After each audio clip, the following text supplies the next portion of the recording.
챕터 8. 은혜. 사소한 순간에도 스며드는 빛. 흔들려도 괜찮아. 누가복음 24장 13절부터 15절. 그날에 그들 중 둘이 예루살렘에서 25리 되는 엠마오라 하는 마을로 가면서 이 모든 된 일을 서로 이야기하더라. 그들이 서로 이야기하며 문의할 때 예수께서 가까이 이르러 그들과 동행하시나. 엠마오로 향하던 두 제자는 바로 옆에 계신 주님을 알아보지 못했습니다. 예수님의 십자가 처형으로 절망한 나머지 눈이 가려져 있었던 것입니다. 그러나 예수님이 모세와 모든 선지자의 글로 시작하여 모든 성경에 쓴 바 자기에 관한 것을 자세히 설명해 주시니 그들의 마음이 뜨거워지기 시작했습니다. 주님의 말씀을 듣고 마음이 뜨거워지면 절망으로 가려져 있던 눈이 열려 비로소 주님을 바라볼 수 있게 됩니다. 주님과 인격적으로 만나면 삶의 의욕과 추진력이 회복됩니다. 두 제자는 예수님을 알아보자마자 즉시 엠마오를 떠나 예루살렘으로 돌아갔습니다. 그들이 엠마오로 내려가며 나누었던 이야기는 절망으로 가득했지만 부활하신 주님을 만난 후 예루살렘으로 돌아가 전한 이야기는 확신으로 가득 차 있습니다. 이처럼 주님은 우리 삶에 찾아오셔서 우리 삶의 방향을 절망에서 소망으로 바꿔주십니다. 부활하신 주님을 만나면 기꺼이 복음의 빚진 자의 삶을 살게 됩니다. 주님을 만난 사람은 기쁜 마음으로 복음을 전하고자 하는 열망에 사로잡힙니다.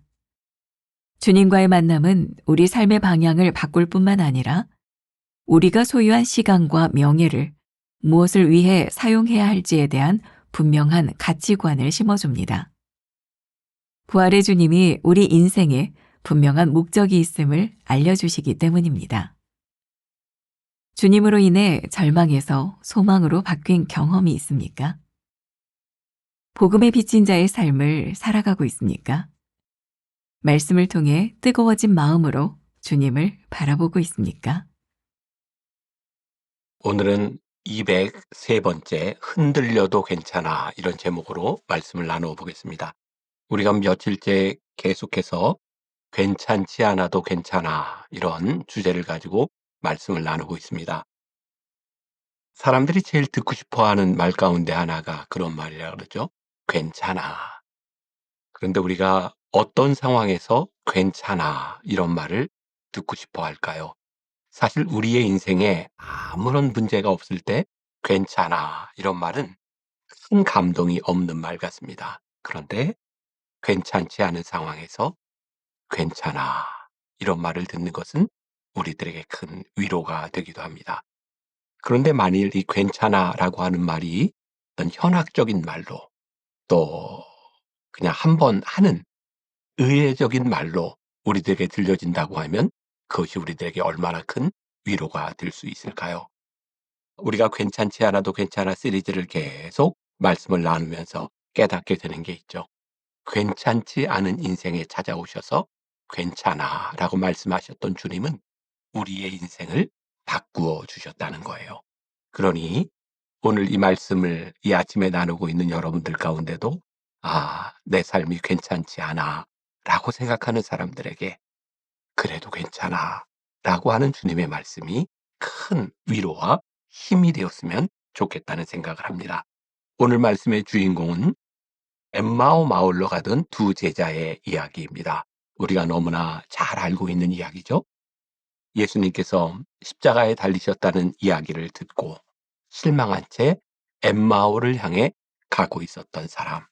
여러분들이 누가복음 24장을 한번 잘 살펴보세요.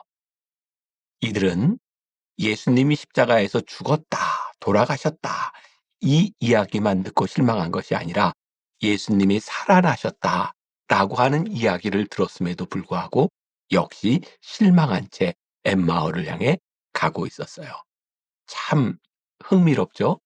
어떤 일이 일어나도 나에게 믿어지지 않으니 그것은 우리들에게 괜찮은 일이 되지 못했던 것 같아요. 믿지 못하면, 신뢰하지 못하면 우리들의 삶에 나타나는 일, 그건 뭐냐면 흔들리는 거예요. 우리의 삶의 터전이 흔들리고 우리의 믿음이 신뢰가 깨어지고 흔들리는 것만큼 우리를 힘들게 하는 것이 어떤 일이 있을까요? 생각해 보니까 어려운 일을 당해도 함께 믿어주는 사람이 있고 함께 그 길을 가는 사람이 있다면 우리들에게 충분히 힘이 됩니다. 누군가 옆에서 나는 당신을 믿어요 라고 말할 수 있다면. 그런데 이 믿음이 깨어지는 것만큼 우리를 흔들게 하는 일이 없는 거죠. 바로 엠마오로 가는 두 제자에게 이 믿음이 깨어진 거예요. 예수님을 믿고 또 이들은 예수님을 통해서 구원자, 이 세상을 바꿀 메시아로 생각했는데 그들이 믿었던 모든 삶의 근거들이 깨어지기 시작할 때 그들은 또 버림받은 느낌을 받지 않았을까요? 우리를 흔드는 일 가운데 하나가 내가 무가치한 존재로 느껴지는 것. 자, 여러분들 책 첫 번째 문단을 보겠습니다. 엠마오로 향하던 두 제자는 바로 옆에 계신 주님을 알아보지 못했습니다. 우리가 잘 아는 이야기죠. 엠마오를 향해 가고 있는 그들 옆에 예수님이 찾아오셨어요. 예수님이 그들에게 무슨 이야기를 하고 있는지, 왜 근심하고 있는지 서로 대화를 하기도 하고 묻기도 하고 예수님이 이야기를 하고 있었지만 그들은 그들 옆에 있는 분이 부활하신 예수님이라는 것을 깨닫지 못했어요. 알아보지 못했어요. 저는 이런 생각을 해요.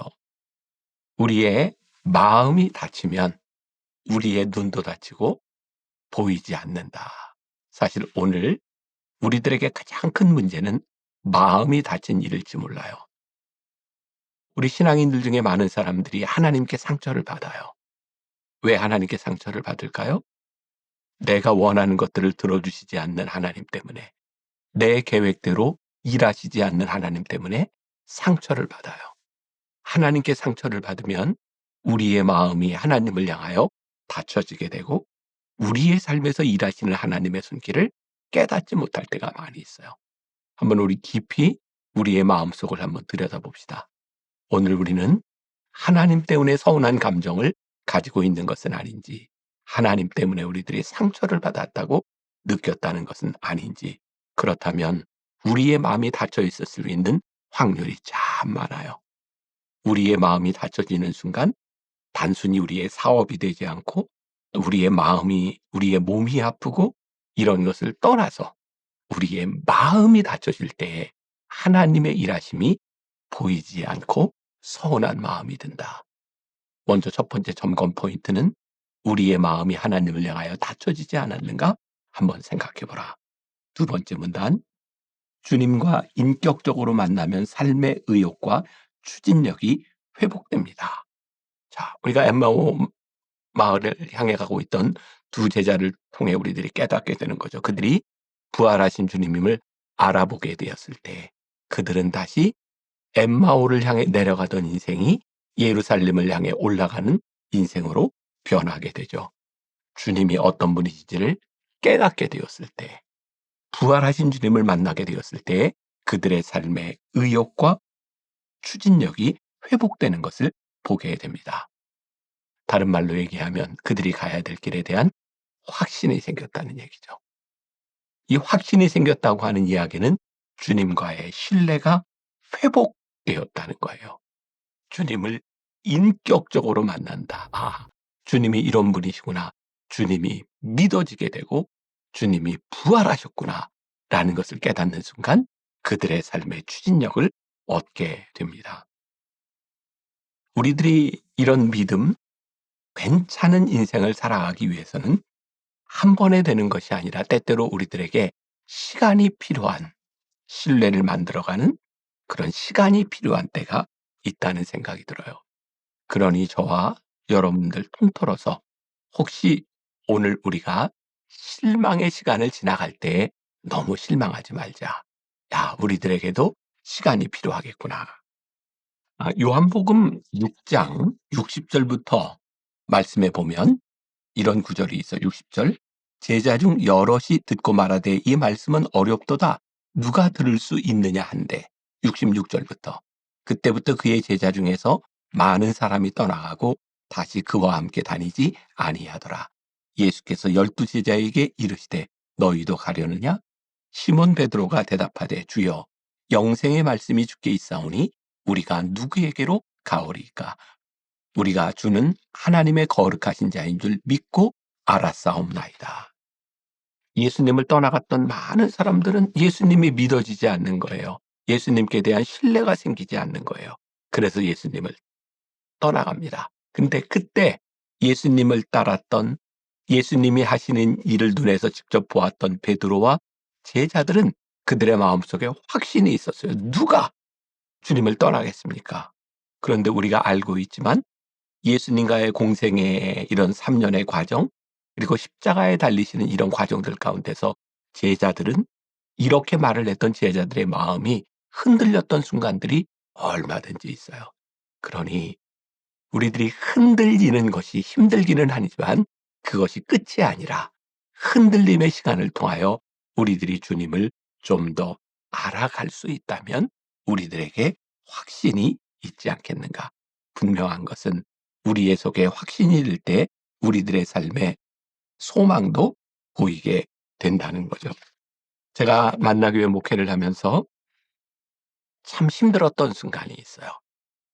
왜 그런지 모르지만 매년, 뭐 이런 말을 하면 여러분들도 뭐 여러 가지 상상을 할 수도 있겠지만, 블랙메일이라고 저에 대하여 아주 좋지 않게 생각하는 메일들이 매년 한 번씩 이렇게 돌았던 때가 있어요. 지금도 생각하면 왜 그런 메일이 돌았을까? 그런데 저를 제일 힘들게 한 것은 뭐냐면, 제가 어떤 잘못을 했거나 잘못에 대해서 교정을 해야 된다고 하면 얼마든지 받아들일 수 있는 것이지만, 제가 열심히 노력하고 이것만은 지켜야 된다고 생각하는 중요한 가치가 훼손되는 일들, 그리고 너무나 터무니없는 그런 메일들이 돌 때 저를 참 힘들게 했던 생각이 들었어요. 힘들었던 적이 있어요. 한 가지, 이건 뭐 이제 오래 지나갔으니까 이런 얘기를 할 수 있어요. 아이고, 아침에 또 이런 말이 조금 부적절할지는 모르지만, 누군지는 모르지만 당시 우리 교회 여자 장로님들 모두에게 편지를 썼어요. 세상에 이제 입에 담을 수도 없는, 제가 집회를 나갈 때마다 제 숙소로 자기를 불렀고, 요즘은 제가 부르지 않는데 제가 뭐 마음이 변한 것 같고, 그래서 이걸 여자 장로님한테 알리기 위해서 편지를 보냈다. 근데 그런 편지가 간 것도 저는 알지 못했어요. 그런데 어느 여장로님을 통하여 그런 이야기를 듣고 있었고, 제 마음속에 가장 실망이 되었던 것은 뭐냐면, 그 장로님이 그 편지를 받고 "목사님 기도하고 있어요" 라는 이야기를 들었을 때였어요. 그때 저는 마음이 무너지는 것 같았어요. 아, 장로님들이 이런 터무니없는 편지를 받고 "기도하고 있어요" 라고 하는 말은 나에 대한 신뢰가 부족한 것 같구나. 그때 꽤 오래된 일이지만 제일 힘들었던 순간이 신뢰하지 못하고 있다는 그런 일이었어요. 지금은 많은 시간들이 지나고 그때의 일들을 웃으면서 이야기할 수 있어요. 근데 그때는 정말 괜찮지 않았어요. 지나가면서 깨닫게 되는 게 있죠. 아, 신뢰하는 데는 시간이 필요하고, 믿음을 가지는 데는 시간이 필요하고, 사람과의 관계에 있어서도 그러할진데, 우리들이 주님과의 신앙의 관계에 있어서 우리들이 주님을 신뢰하지 못한다면 우리들이 흔들림을 경험하는 것은 언제든지 있을 수 있는 일이 아니겠는가. 세 번째 문단에 부활하신 주님을 만나면 가까이 복음의 빚진 자의 삶을 살게 됩니다. 믿음이 생기고 신뢰가 생기면 그 신뢰에 보답하기 위해서, 믿음에 보답하기 위해서 우리들이 헌신하고 희생할 수 있는 삶을 살게 되는 거겠죠. 엠마오 마을로 향해 가던 두 명의 제자가 예루살렘을 향해 다시 거꾸로 올라가게 된다는 것은 그들의 인생에 어쩌면 심한 고통의 시간으로 들어가게 되는지 몰라요. 근데 어떻게 그런 결단을 했을까요? 주님이 어떤 분이신지 알게 되었으니. 그런데 그 신뢰의 시간에 시간이 필요했다. 혹시 여러분들 가운데도, 그건 또 오해하지 말아야 돼요. 우리들이 잘못했고 우리들이 오해받을 만한 일을 했다면 그것은 교정되어야 되는 거죠. 그러나 만일 우리들이 오해로 또 믿음이 부족함으로 인하여 오해를 받고 있다면 그 신뢰의 시간을 만들어가는 시간이 필요한 것도 우리 인생에 필요한 일이다. 이런 것들로 생각하면서 여러분들 흔들리는 것 때문에 너무 힘들어하지 말고 흔들림 가운데 우리들이 해야 할 일, 흔들리지 않는 믿음을 회복하는 하루가 될 수 있기를 주님의 이름으로 간절히 축원합니다. 기도하겠습니다. 흔들려도 괜찮아. 때로 우리의 믿음이 흔들리기도 하고 때로 사람들에게서 억울한 이야기를 듣는 것도 그 흔들림도 우리를 무척 힘들게 합니다. 예수님의 제자도 주님과 함께했던 사람들도 흔들림의 시간들이 있었습니다. 다시 주님을 만나 그들의 믿음이 굳건히 세워지기까지 흔들렸던 시간들이 있음을 보았습니다. 우리의 삶에도 흔들림, 힘들지만 괜찮아. 믿음이 회복되게 하시고 신뢰가 회복되게 하여 주옵시고 하나님 앞에 사명을 회복하는 하루가 되게 하여 주옵소서. 예수님의 이름으로 기도했습니다. 아멘.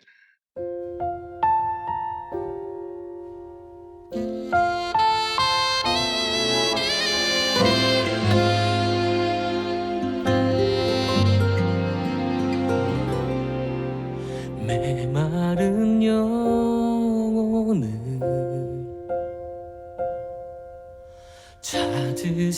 찾으시는 음성, 따스한 숨결로 시선으로 내 이름을 부르시네. 시린 세상 속에 홀로 서 있던 나, 비로소 느끼네. 그의 손이 항상 나를 붙드셨네. 보이지 않는 손, 날 이끄시는 힘, 전능자의 능력, 하나님의 손길. 내 능력이 아닌 오직 하나님의 능력, 그의 손으로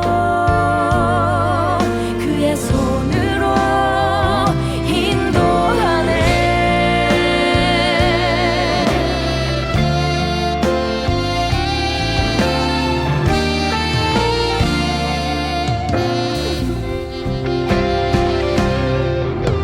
시린 세상 속에 홀로 서 있던 나, 비로소 느끼네. 그의 손이 항상 나를 붙드셨네. 보이지 않는 손, 날 이끄시는